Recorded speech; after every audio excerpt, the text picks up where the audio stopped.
Hi, ladies and gentlemen. I'm Professor Merriweather. I'm the host of Straight Talk in Room 503. Also, I am the author of Enough is Enough. Public education has spiraled out of control. It is so good to be back in the classroom this week. I got some very heavy things to talk about. If you think that you're going to be upset about some things that we're going to talk about, I had a prepared lesson plan for today. But I attended my church this Sunday, and I was moved by a lot of the things that my pastor said during the sermon. It wasn't your normal amen type of sermon. It was a heart-to-heart what Jesus had put on his mind that the people need to hear. Throughout the churches that I attend around the country and around my local city, I hear us talking about a lot of things that is very important, but what about thus saith the Lord? So I was moved. So the lesson plan I had for you this time, we're going to postpone that until next week, because this week I got some things I need to put on your mind and heart because it stirred my spirit, and I hope that I move your spirit. But before doing so, before I get into some heavy stuff, let me tell you something light. Maybe you'll chuckle behind this, and then we'll get right off into what I want to talk about this week. At this particular church, they was into fundraising for the building fund. And the pastor said, I'll tell you what I'm going to do. To the first person that will give $1,000, I'll let you pick out the first 3 hymns for today. A little old 90-year-old woman raised her hand. Pastor, I'll give $1,000. He says, all right, wonderful, wonderful. Go ahead. You may pick out the 3 hymns for today. And she said, I'll take him, I'll take him, and I'll take him. How about that, young ladies? Ladies and gentlemen, let's get down to what we need to be talking about since I've thrown out my lesson plan. As I normally do, the title of this class time is You Don't Know Their Story. All I keep hearing as I talk to people across the country, they keep saying things like, it's the parents' fault. It's the children. It's the children of today. Ladies and gentlemen, before we end this class, I hope that you have changed that story, because that was not going to fly. It's not just the children. It's you. Let's get into this.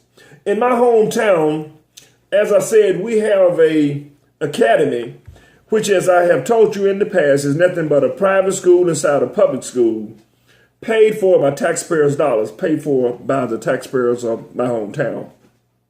This particular academy is called Madison Academic. Madison Academic High School has, for the 13th time, 13 consecutive years, have won the Madison County Decathlon, which is an honor competition. They have just gotten back from Alaska. In my little hometown, they have went all the way across the ocean to Alaska to compete.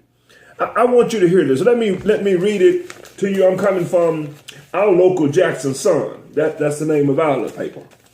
Now, 6 weeks before Madison Academic, Madison High School Academy Decathlon was scheduled to go to the national competition. Watch this. 2 members left the team. Did you get that? Just before they left, now, the decathlon practiced all year long for this competition, quizzing themselves, working hard, studying, working with this form and that form. Just before they leave, 2 students decided not to go. You would think it would be a disaster. Not if you have prepared all of the students. Watch this. The faculty advisor for the team says she called 2 students on Friday night, the night before the state competition, and asked for a favor.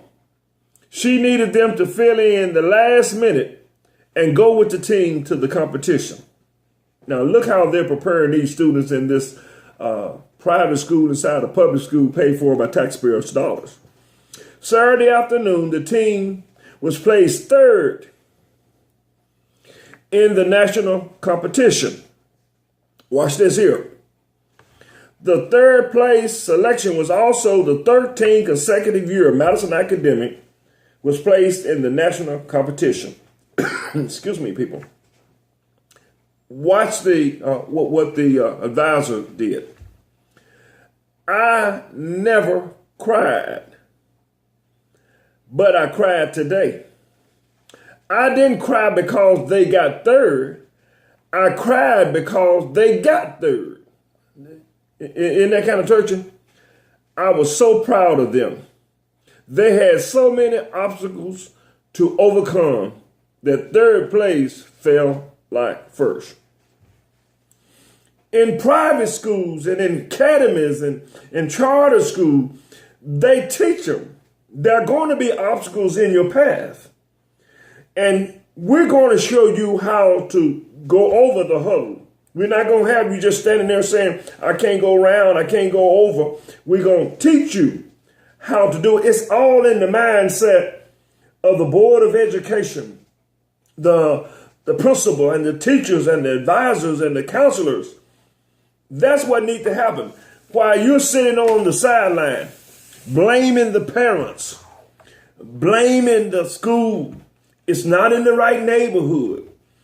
It doesn't have this and it doesn't have that. As I told you in the last session, God has given us everything we need to be successful. So quit the complaining. My last thing before we move, we're going to head toward Pennsylvania in a few minutes. But before doing so, we have a private school called Jackson Christian Academy. It's a private school, Jackson Christian School. In the paper today or the local news, it's not about fighting and guns being brought to the school. They're not talking about that kind of stuff in the private schools and the academy. That's those public schools that we sit on the sideline and everything that's published about it has to be negative. When are we as a community across this country going to say, if you can't say nothing, your mama said, if you can't say nothing good, don't say nothing. Why do we allow the press to publish nothing but bad things about public schools? And private schools are publishing the positive. Ladies and gentlemen, don't for a minute think that private schools doesn't have some problems. Kids are just the same everywhere. We all make mistakes. It says here in the headline, Jackson Christian Celebrate Art. Jackson Christian School presented an inaugural First Art Network Spring Showcase Saturday evening after launching a new campus organization early this year. Dunn, the president of the Fine Art Network, said the group mission is to support the enrichment of fine art students, support the enrichment of faculty programs, which include band, chorus, theater, and fine art. Listen what the lady said. It's just a fun night. We need to have fun in public schools. We need to do some things that private schools are doing. It's just a fun night, encompassing all of the programs to showcase our kids and our teachers. When do we showcase the hardworking teachers of private schools? When do we showcase students in private school and showcase them as in private schools are doing? Now, watch this. Raising awareness of the program was a priority over raising money, while the event served as a fundraiser. Raising awareness of a program was a priority over raising money. Listen, ladies and gentlemen, listen to this. Raising awareness of program was a priority over raising awareness of a program, getting me tongue-tied, was more important than raising funds. Common sense tells me that if you make me aware of the programs and its effect and how it's affecting the lives of children and this community, this country, this nation, then the money will come. Smartness.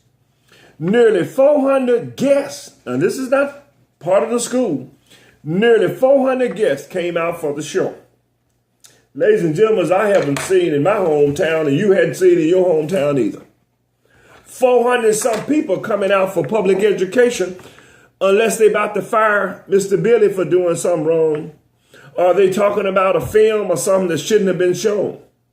But coming out because of programs and showing the accomplishments is unheard of. Ladies and gentlemen, aren't you tired? You ought to be sick and tired of how we have allowed certain people of our community to hold our precious kids back. And yet we talk about, and my pastor got into this, I think he was speaking somewhat to me, because every week you hear me say, where are the pastors and the evangelists and the organizations? He was saying, and it makes sense, I accept it, maybe it's not who we think it is. Maybe it's not the pastor. Maybe it's the people who are sitting in church every Sunday, singing praises to God and lying to themselves and saying, we care about the children. How you care about the children and you don't attend any meeting. You don't make any calls. You don't do any volunteers. You just pick up the paper and read about, oh, isn't this bad? These kids have gone and did all of this. What? And you blaming the kids. Wonder where the parents are. My question is, wonder where you are. Where you doing all the talking. Ladies and gentlemen, you got to remember when you pointing the finger, that one is pointing right back at you. You're some of the problem. Ladies and gentlemen, let's take a small break and I'll be right back. We're going to wrap this up. Welcome back, ladies and gentlemen. The clock on the wall says time to get out of here. Let me leave some things and maybe you'll ponder over the course of the week. Let's head down toward Pennsylvania. I don't want you to think that this is a local Madison County program. The same thing, as I told you before, is happening in my hometown. It's happening in your hometown too. Maybe if you quit sleeping so much and wake up, you'll see some of the same thing happening in your hometown. This article that I'm coming to you now on is from Pennsylvania. It says, reading. Pennsylvania retained the title as America's most poorly funded school district. I'm not making this up. There it is. Last year, we reported the inequities in education funding from the broken schools and crowded classrooms of reading. Pennsylvania, one of the nations now, most economically disadvantaged school district. Ladies and gentlemen, Pennsylvania is number 45th in overall support for its schools and dead last in terms of inequitably to distribute those resources. That is just a tongue twister. Reading problems go far beyond shabby facilities, leaking pipes, cracking tile, and classroom trailers that has been in service for more than a decade. Have you asked yourself in your hometown and across this country, why is it that we still have a trailer park at school? Don't that say something to you? We spend millions of dollars as taxpayers, and you sitting back saying we got it together. It's the children, it's the parents, and we got a trailer park not far from your home. Far worse is how few reading students have access to academic and counseling support that are shown to counter the effect of deep poverty, a rich curriculum, or AP classes. Those factors alone put the children of reading at an indisputable disadvantage to students just a mile away in Wyoming, a wealthy community where students enjoy a relatively stable home life and a per pupil spending is higher by roughly $4,000 per student.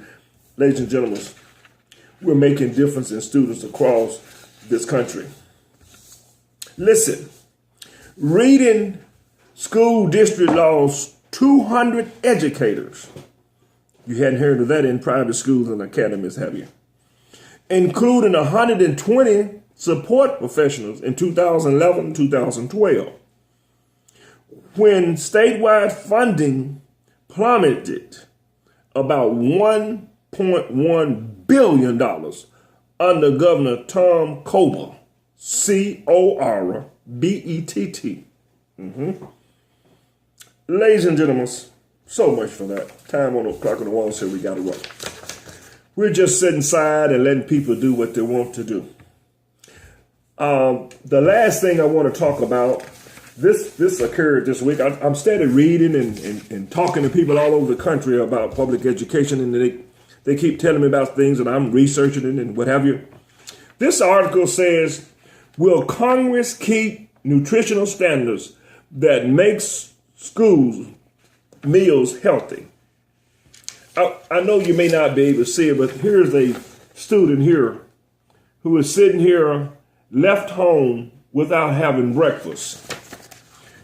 Ladies and gentlemen, listen to this and we're out of here. A significant change proposed by the U.S. House to the federal child nutrition law would reduce student access. I said reduce, I didn't say increase. Student access to healthy school meals. And that is very concerning to some educators. Listen, they're talking about, in place of me reading the whole article to you, let me just downside it and give it to you straight. They're talking about reducing the number of students being able to have access to lunch and dinner, some of the lunch and breakfast, excuse me. The Community Eligibility Provision, CEP, Healthy, Health-Free Kids Act allows schools to be offered free lunch and free breakfast to the entire student body if at least 40% of the students are identified as eligible. Now watch this. So if 40% of the students are classified or eligible to receive that, then they will feed the entire school body. Megan parents and Todd's parents, they do not want their tax dollars to be going to feed those kids. They would rather have that money go somewhere else. Now, I'm just breaking it down to you. Now, we have seen a real difference in our school that offer free lunch to all students. Attendance has gone up. Students are on task. Ladies and gentlemen, everybody knows that you can't work on the empty stomach. And you can be here all day long saying, well, the parents ought to get up and fix breakfast for them. It's easy to say that. You don't know their stories. More than 18,000 of the state highest poverty schools have adopted the community eligibility, and more than 7,000 of them will lose it within 2 years. It is 7,000 schools will lose it. This will affect 3.4 million students. 3.4 million. Another 11,647 schools that qualified but have not yet adopted the program. Students need a good nutritional program, ladies and gentlemen, to be successful. I got to get out of here. My question back to you is, have you lost your mind? Can't you hear and see all of this that's going on around you? And the Bible talks about what you do to the least of these, you done it unto me. And you expecting that when I see singing those songs, when I see Jesus, look up on his face. I wonder how many of my listening audience that God wants to look up on your face. You're in that Lamb Book of Life. And he's going to ask you, what did you do? Well, I retired early.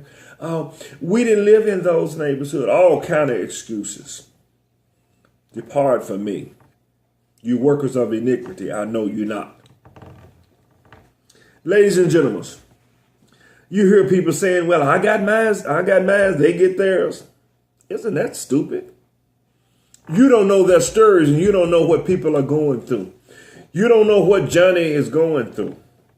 We don't mind paying $30,000 for a juvenile to go to a facility for years and $130,000 per inmate, and our prisons are running over. We steady building new prisons. You don't mind your money going for that. But not to help the children. Don't tell them. I really don't care. I like to conclude with this. What if you quit complaining? What if you quit doing nothing? What if you start taking an interest in what's going on in your community with public education?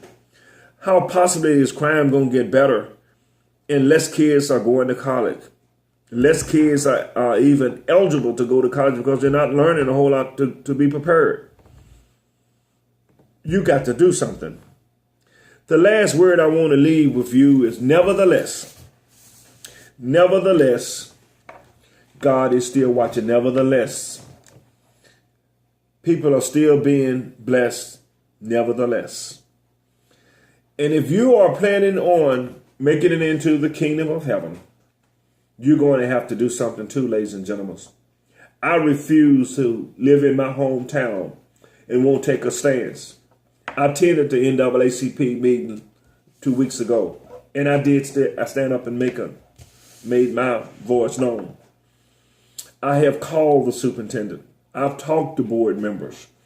I'm talking to pastors and churches. Let's come together. Let's do what we can. God will find me in the vineyard working. Where would he find you? I got to get out of here again. I'm Professor Merriweather, the host of Straight Talk in Room 503. This has been another week with you. If you haven't had a chance to purchase my book, please go to my website, www.marshmerriweather.com, and get a copy of the book. But if you want to sit on your Humpty Dumpty and do nothing, then I'll see you sitting next week. Same place, same time. Take care. Remember, we must work to improve public education. If not, we're going to become an incarceration nation and not an education nation. Take care. Again, see you next week.